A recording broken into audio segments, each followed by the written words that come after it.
So welcome everyone to UFE's Scholarly Sharing Initiative. I'm Hanna Celinski and I'll be your host today. We have a couple of incredible speakers to present their research. We'll be having a little bit of a conversation and we have lots of exciting things to discuss today. So I appreciate you joining us and we'll just get going because we're right at time and we are ready to go. So on behalf of the organizers of the Scholarly Sharing Initiative, I'd like to begin by acknowledging that UFE is located on the ancestral and unceded territories of the Stalo people, the people of the river. And the computer servers making these presentations possible are located at UFE's Abbotsford campus. And we'd like to also acknowledge the Sumas, Matsqui, and Kwantlen First Nations, the closest neighbors of UFE's Abbotsford campus. Originally, the Scholarly Sharing Initiative was founded in 2011 by UFE professors Rita Damon and Chantel Marler, and it was created as an informal space for the sharing of scholarship and work in progress by members of the UFE community. It's one of my favorite events to attend at UFE, not just as a participant in the committee, but also as an attendee to hear what other researchers are doing. So we gratefully acknowledge the support of UFE's Office of Research, Engagement, and Graduate Studies, UFE's College of Arts, UFE's Race and Anti-Racism Network. And we'd also like to thank Sumitra Robertson, Pauline Rodriguez da Costa Canedo, and Tamara Courage, and members of the College of Arts team for their invaluable advice and assistance. And they really do help us keep this running smoothly. For a little bit of housekeeping, just to let you know, following the presentations, there will be some time for questions. So we'll have our first speaker and then our second speaker, and then we'll have a little bit of time for questions. So please do feel free to put your questions into the chat at any time throughout, and we'll keep an eye on that and bring those questions forward a little bit later.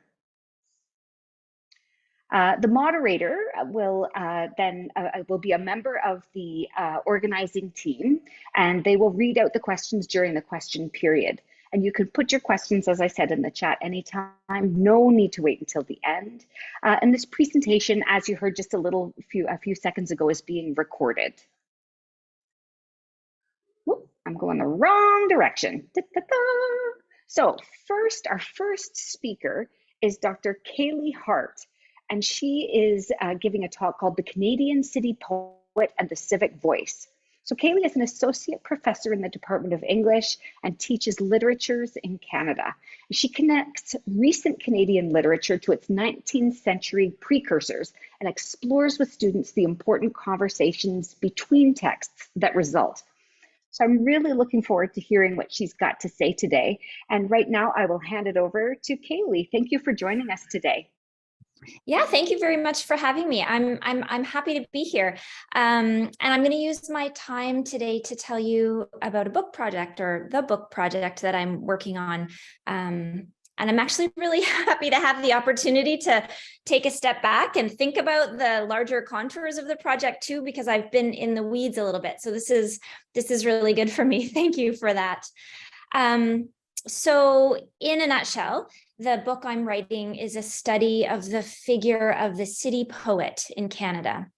And I define the city poet as a writer whose identity is located in a local city space, is rooted in a local city space, and who adopts a civic voice, even if the civic community they represent and in which they express themselves is relatively small by today's standards.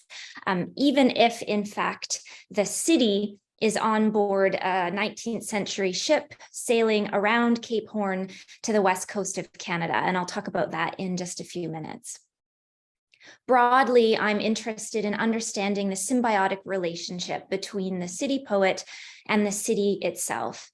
As poets shape the urban spaces around them by animating civic issues and speaking for urban communities in their work, I want to know how their own poetic identities are shaped and defined, and how these identities serve their artistic goals. So this means that on one hand, I'm interested in city space as a particular context, a source of accumulation, innovation, coercion, hierarchy, and cultural activity, as urban theorist Edward Soja describes it. So a unique space that provides unique opportunities to writers. And on the other hand, I'm working from the premise that cities are imagined spaces, largely constructed by how we represent them, and that they are metaphysical realities, wherein the real and the imagined are persistently commingled. James Donald makes this point when he says that writing doesn't just record or reflect the fact of the city, it plays a role in producing the city for a reading public. And again, this is exactly where my project intervenes. I'm interested in how the city produces the poet and how the poet in turn produces the city. So what I'll do for the next 10 minutes or so, despite the interruption, is just outline some of the reasons that I think this project is important. And then I'll maybe just describe really briefly one chapter so you can get a sense of some of the specific things that I'm working on.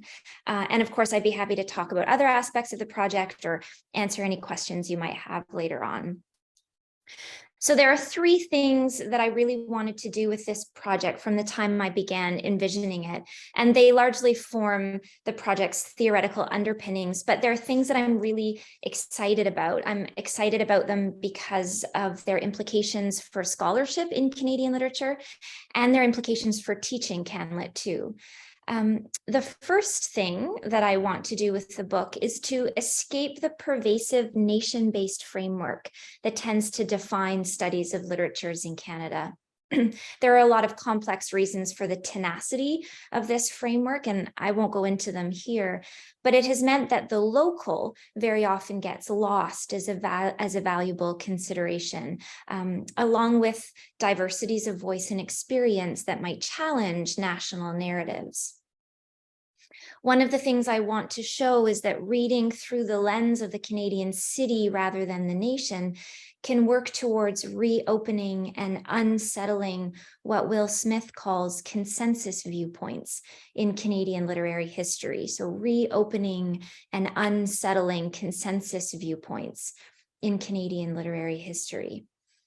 For example, thinking about the Canadian city as contested space can help us understand the city as a crucial part of colonial storytelling and help us understand those artistic voices that bring to light alternate memories of urban space. The second thing that I want to do is to resituate urban literature within its cultural historical context. 19th century writers in Canada were acutely interested in urban spaces and urban issues, despite this very persistent idea that Canadian literature, especially early CanLit, is predominantly rural.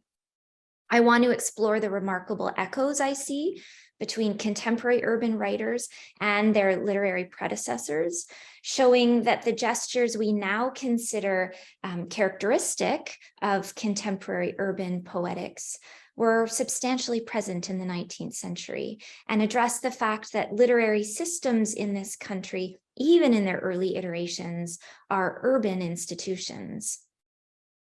Extending critical discussions of urban writing in Canada back to its 19th century roots can help us understand how the city works as a unique opportunity for writers and as a unique marketplace through which literature circulates, as a unique cultural economy through which literature circulates. And then finally, I want to address a relative dearth of attention to urban poetry in Canada. Certainly when we think about urban literature in Canada, we tend to think of fiction and the narrative tropes associated with it. We think a lot about the novel, for example. But I want to suggest the ways poetry is particularly able to capture the nature of urban life, the complexity of urban life. When I look at early 19th century city poetry, I'm asking questions about the role it played in shaping nascent urban communities and how it helped produce ideas of citizenship and shape civic mindedness. And when I look at later 20th and 21st century examples of city poetry, I'm asking questions about the way it continues to shape civic experience as poets increasingly use innovative poetics, and as they embrace opportunities for making their work public at a city level, often through publicly funded city initiatives. So I'll pause here just to explain that I'm looking not just at poetry published in traditional monograph form, poetry collections or poetry books, but I'm also looking at ephemeral sources and instances of city poetry, newspaper and radio, poetry on the way campaigns, spoken word events, and that sort of thing. So those are the three things that I wanted to do with the book, and three reasons that I'm really excited about the book, and I'm happy to talk more about them. But just in the few minutes I have left, I'll maybe briefly tell you about one chapter, and then yeah, we can talk about it. So one of my early chapters locates the roots of a literary tradition of city or urban poetry in the 19th century newspaper. I argue this is where it all begins, so to speak. And it might be helpful here to explain that newspapers were the primary source of reading material for families in 19th century Canada.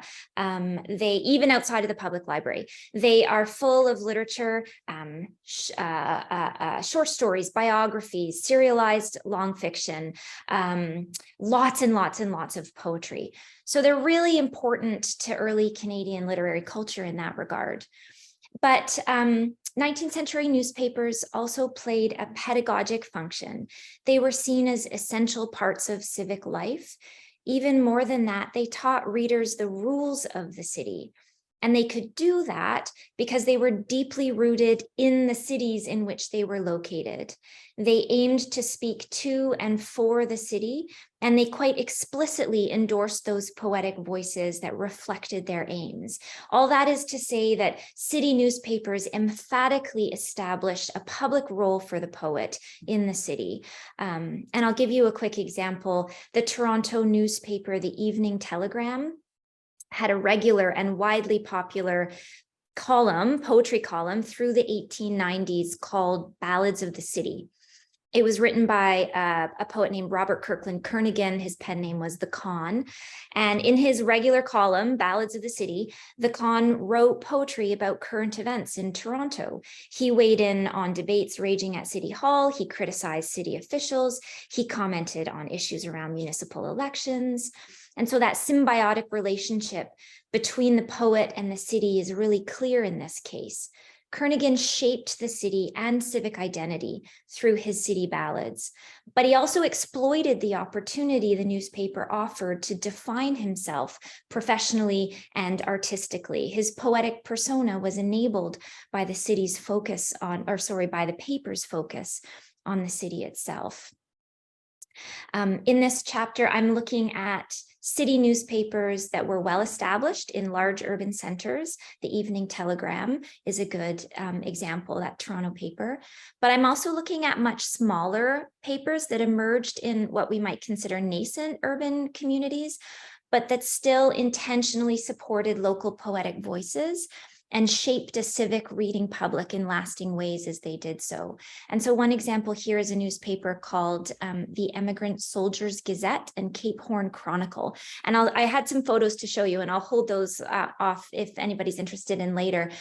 But this was a shipboard newspaper published weekly on board a ship called the Thames City, as it carried a group of Royal Engineers from Britain to Canada between 1858 and 1859. Like other shipboard papers at the time, this newspaper was replete with everything readers would expect of a newspaper published on land: news and events, advertisements, letters to the editor, and lots of literary reading material, lots and lots of poetry. Shipboard papers did more than distract and entertain during long days at sea. Certainly that's part of how they functioned, but they did more than distract and entertain. They worked in crucial ways to establish and maintain community on board ships, which were considered floating cities. This understanding of the ship as a city was really dominant. They were a distinct context for establishing, negotiating, and maintaining social order. And I've already talked about the pedagogic function 19th century newspapers historically embraced, whether they were published on land or at sea. As I said, newspapers taught readers the rules of the city. So I'm interested in just how the original poetry published in the Emigrant Soldiers Gazette and other shipboard papers like it played a key role, not just in shaping community and maintaining order on board, but in prescribing an urban reality to a group of readers on their way to a new home, thereby shaping expectations of that future home and the roles they would play within it. Its use of urban tropes, the way it leans into rhetoric of home and of domesticity, its attention to quote unquote proper civic behavior suggests the ways this literature is quite explicitly concerned with how the city should be. And I can tell you more about some of the bizarre and amazing examples of poetry that I'm finding in the pages of this paper.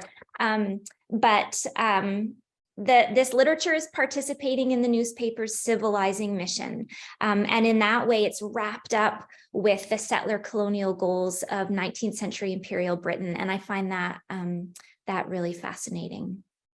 So you can see I'm taking a really long historical look at the city poet. I'm beginning in the 19th century with early newspaper poetry, and I'm moving forward into the 21st century to show how city poets have long been involved in imaginative constructions of the Canadian city, constructions that have real implications for our experience of the city. And while I recognize that city poets' politics and poetics are far from uniform in whatever moment we're looking at them, nevertheless, I do see traits that are consistent with writers who work in this tradition, including their intense, committed street-level perspective, their interest in capturing the layered complexity of urban life, and their commitment to exploring and exposing the problems of the city while also visioning new possibilities for community and care within it. So I'll stop there maybe, but just I'm really happy to answer questions, and I'm really happy to show photographs of the Emigrant Soldiers Gazette, which I had the opportunity to work with when I was doing some archival research at the BC Archives in February. It's beautiful. Shipboard papers were handwritten largely. They're incredibly beautiful, really fragile, but I can nerd out about newspapers a little bit more if anybody's interested, but yeah, anyway, thank you. That's wonderful, Kaylee. Thank you so much. When you were talking about the poet being the city and the city being the poet, I was thinking about how it's almost like a heart, and how as the city grows, its ventricles reaching out, and the more the city beats, the more fodder for the poet. The other thing that I was thinking about is when you talked about the 19th century continuing to beat in current poets, you have these like the poems that are written on the cement in Seattle, and when it rains, they show themselves. Or dial a poem, where you can contact someone and have them read you a poem. And then you have the shipboard papers, and that's something that continues today. When you're on a cruise ship, you receive a little paper every day that tells you what's happening, creates that community sort of piece. So I guess the question that I have for you is how you see these pieces reflected, like in social media lately. So we have this sort of building of the city through social media, and oftentimes people are quite poetic in, say, their tweets, that kind of thing. Is that a correlation that you've noticed? Yeah, that's a really great question. And I haven't thought much about social media in particular, but certainly there's lots of innovative work happening with digital opportunities. I'm thinking of one of the writers that I'm really interested in. She's a Vancouver, well, she lives in Toronto now, but she's originally from Vancouver. Her name's Sachiko Murakami. and she works a lot on downtown Vancouver stuff in her poetry. But she has a side project that's, you can read it as a kind of partner to her 2011 collection Rebuild. It's called Project Rebuild, and it's all online. And it's this really beautiful way of rethinking ways of belonging in the city. And so when you go online, the sort of homepage of the project is just a series of houses, a Vancouver special, which has a particularly architectural importance in Vancouver. So there are all these Vancouver specials. And when you click on one, it's a poem, and visitors to the website are invited to come in as new tenants and renovate, tear down walls, recarpet, however they want. And then all of the revisions or renovations are tracked in an archive. And so it's about sort of dreaming forward, but it's also about remembering and thinking about belonging in a city that seems to have very little space for us left. The difficulties of owning a real house in Vancouver, and yet online we can forge community in these ways. So that's not social media, but certainly there's some cool stuff. It's exactly what I was getting at, though. Yeah. A lot of poets playing with hypertext to sort of escape linear narratives. And so like click on something and it leads you to another street, or click on something and you're in a different building, or having a different experience. So lots of cool stuff. Fantastic. And I do have a question here from Heather. Such an exciting project. Your discussion is making me think about the McGill poets who, as I recall, were involved in little magazines. So my question is just a curiosity about whether your book will talk about this group. Yeah, like Fortnite and that stuff. I'm not planning to talk about the group, but there are some poets who belong to that group who published collections, like monograph collections of poems that engage with city issues, or sort of adopt the civic voice or whatever. But in terms of like the actual dynamics of the group, it never even occurred to me, Heather, to think about that. I mean, a lot of just like the Montreal stuff, so their work is so informed by the city that it's really difficult to separate that group from the city they're situated in. Fantastic. Well, thank you so much, Ceilidh. We do have a couple of questions in the chat, and I'll just turn here. This question is for Ceilidh. The chapter that you shared about the shipboard city is fascinating and highlights the city as settler culture, and Murakami does critique the capitalist city, and maybe somewhat satirically imagines digital belonging. Somewhat satially imagines digital belonging.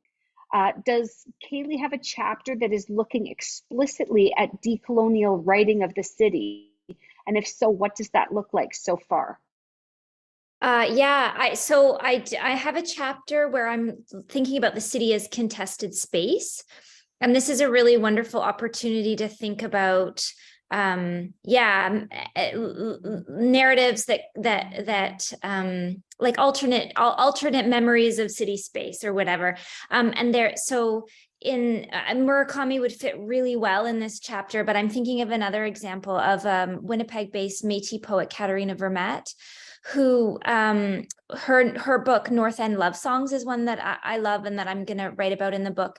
And those poems are all about the neighborhood in Winnipeg where she grew up, and she's really concerned in those poems to like insist on city spaces as Indigenous spaces.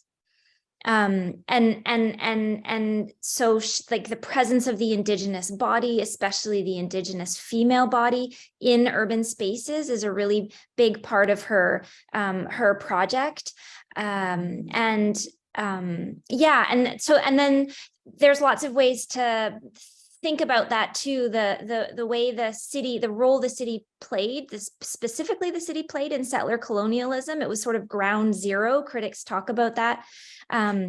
Especially in urban studies, they talk about the settler city as being ground zero in the sort of colonial imagination.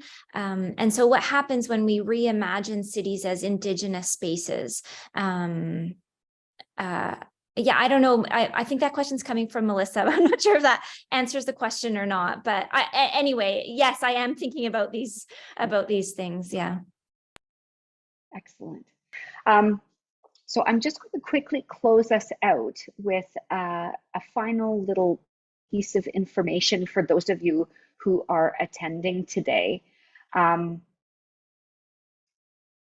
If you are interested in being a presenter for our winter sessions, we would love to hear from you. Registration to be a participant will be available through the UFE events calendar, and we do have plans to have multiple events in the winter semester, so we look forward to that.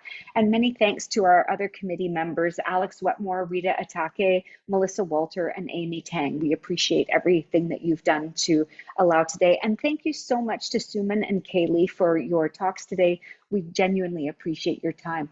All right, everyone, until next time, I'm Hanna Celinski. Thank you so much for joining us today, and we'll see you again soon. Thanks very much. Thank you. Thank you. Thank you.